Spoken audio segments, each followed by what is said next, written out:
anda masih dalam kesedihan?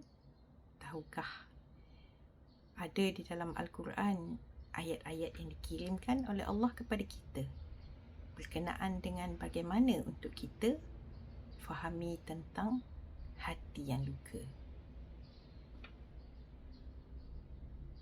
Yang pertama, Allah kata, jangan bersedih. La tahzan. Innallaha ma'ana. Janganlah kamu bersedih kerana Allah tu bersama dengan kita. Ada malam kita rasa penat sangat kan? Bila kita terpaksa menangis dalam diam. Kita mula bertanya, kenapa ya perkara ni jadi kat kita? Kenapa bukan kepada orang lain? Tetapi inilah ayat yang memujuk kita perlahan-lahan. Janganlah sedih. Allah bersama dengan kita. Walaupun manusia yang kita sayangi, yang kita harapkan berubah. Yang kedua, Allah tahu. Wallahu alimun bizatis sudur. Allah tahu apa yang ada di dalam dada. Orang nampak kadang-kadang kita masih kuat. Boleh senyum macam biasa. Bercakap macam biasa. Nampak macam tak ada apa-apa pun berlaku kan? Tapi Allah tahu. Hati kita penat. Diri kita penat. Dan dia tahu. Luka tu kita simpan sendiri, seorang-seorang. Allah tahu. Ketiga, Allah tahu yang kita masih bertahan. Dan Allah bersama dengan orang yang bertahan ni. Innallaha ma'as sabirin. Sabar ni bukan maksudnya kita tak sakit, kita tak sedih. Cuma mungkin kadang-kadang kita boleh terjemahkan kita masih boleh bangun pagi, kita masih cuba hidup, cuba tenang dan buat seperti biasa. Tidak membuat drama. Dan Allah melihat apa yang kita buat tu. Usaha itu. Yang keempat, jangan hilang diri ya. Jangan hilang diri kita. Wala tahinu. Jangan kamu lemah. Jangan rasa kesedihan tu tak boleh dah nak buat kerja apa. Lemah tak larat. Wala tahzanu. Dan janganlah kamu sedih. Wala tahinu wala tahzanu. Ya, saya tahu.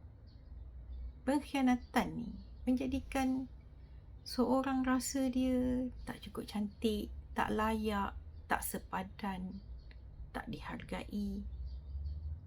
Tetapi janganlah biarkan luka tu mengambil seluruh diri kita.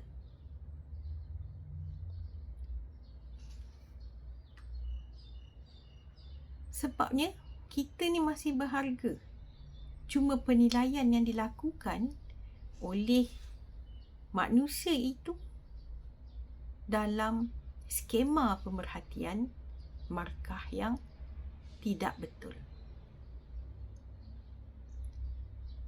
Yang kelima, Allah melihat semuanya. Kalau kita sebagai manusia, sebagai isteri, sakitnya rasa kita dikhianati. Suami ada skandal di luar. Sakit sangat. Sedih, nak meraung, nak menjerit, tak tahu nak marah kat siapa. Tapi, tahukah? Kalau kita tak suka orang buat khianat kat kita, Allah lagi tak suka kepada orang yang khianat.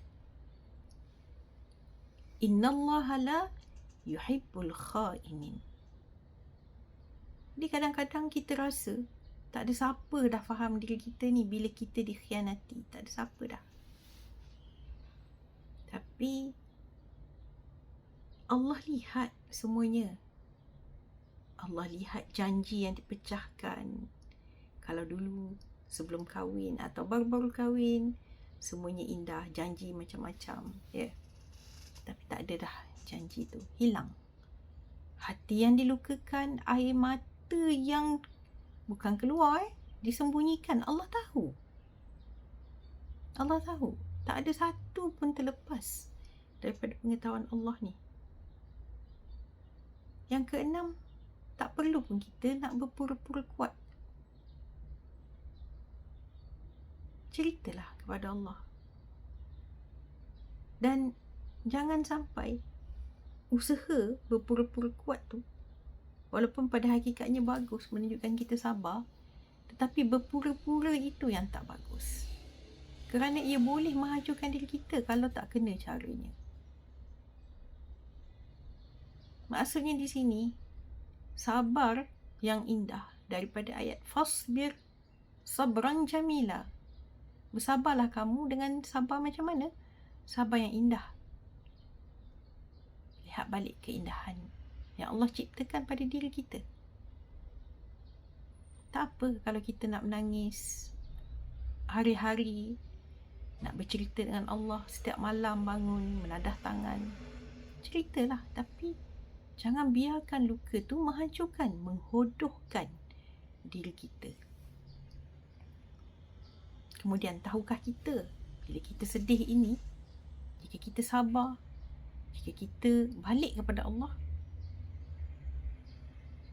fa inni qarib, Allah kata, aku dekat. Aku dekat sangat. Ada hari kita sampai tak boleh nak cakap apa, penat. Tak ada ayat. Waktu itulah baliklah pada Quran. Semaklah ayat-ayatnya, pesanannya, yang menjadikan tempat hati kita transit untuk berehat. Tarik nafas perlahan.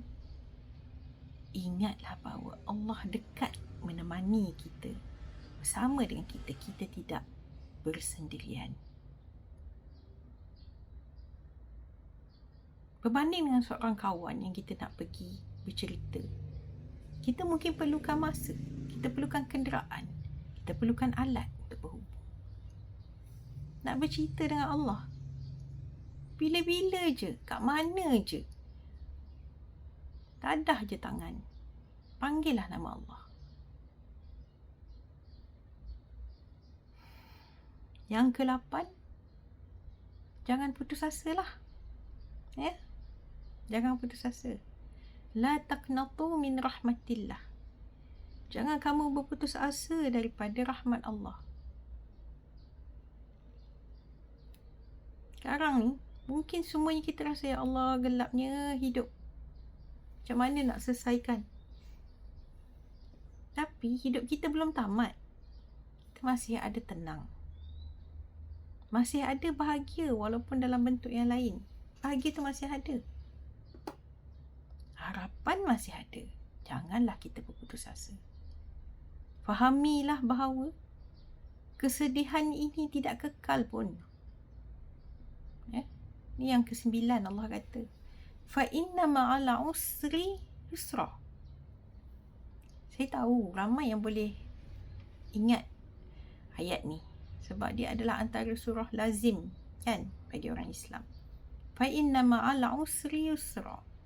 Kemudian datang lagi ayat selepas dia, inna ma'al usri yusra. 2 kali disebutkan inna ma'al usri yusra.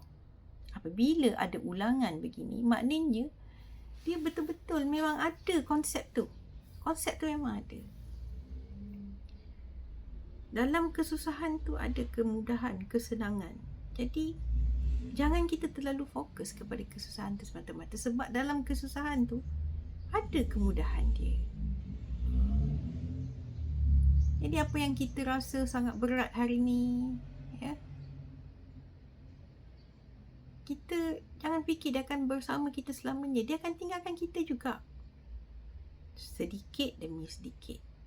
Dan Allah akan gantikan luka tu dengan satu perasaan yang tenang, yang tak boleh kita dapatkan di mana-mana. Tak boleh. Dan ingatlah, ya, pada poin yang terakhir, awak tidak bersendirian. Wala tahsabannallaha ghafilan. Janganlah kita mengira Allah tu membiarkan awak bersendirian. Kalau kita kata, ya Allah, tak ada siapa ke yang faham keadaan aku. Allah faham. Bukan Allah biarkan je ghafilan. Ghafilan ni maksudnya dia biarkan. Dia tak nampak ke, buat tak nampak ke. Ataupun lalai ke, terleka ke. Tak. Allah nampak setiap kecurangan, setiap amanah yang dipecahkan. Ya? Janji yang tidak dikota. Sakit kita, menangis kita, air mata kita, Allah tahu, Allah nampak. Jadi, Allah juga tahu kita sedang bertahan setiap hari. Mengamalkan sabran jamila. Mengamalkan sabar yang indah kan. Jadi, jika anda masih rasa tak jumpa lagi jalan dia macam mana nak menyelamatkan diri kita, nak memahami apakah yang Allah cuba sampaikan kepada kita yang bersedih ni, berhentilah sekejap. Tarik nafas. Fahamilah apa yang dia cuba sampaikan. Bersandarlah kepada